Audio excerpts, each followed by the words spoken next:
علی بن مسہر نے بیان کیا ان سے ہشام بن عروہ نے ان سے ان کے والد نے اور ان سے حضرت عائشہ رضی اللہ عنہا نے کہ مشرکین نے احد کی لڑائی میں پہلے شکست کھائی تھی۔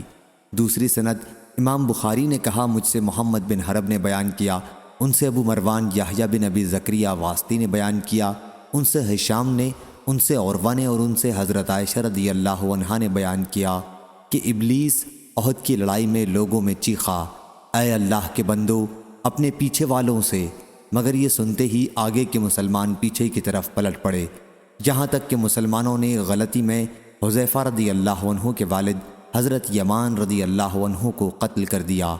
اس پر حذیفہ رضی اللہ عنہ نے کہا کہ یہ میرے والد ہیں، میرے والد، لیکن انہیں قتل ہی کر ڈالا۔ پھر حذیفہ رضی اللہ عنہ نے کہا اللہ تمہاری مغفرت کرے۔ بیان کیا کہ مشرکین میں کی ایک جماعت میدان سے بھاگ کر طائف تک پہنچ گئی تھی۔ صحیح بخاری حدیث نمبر 6883۔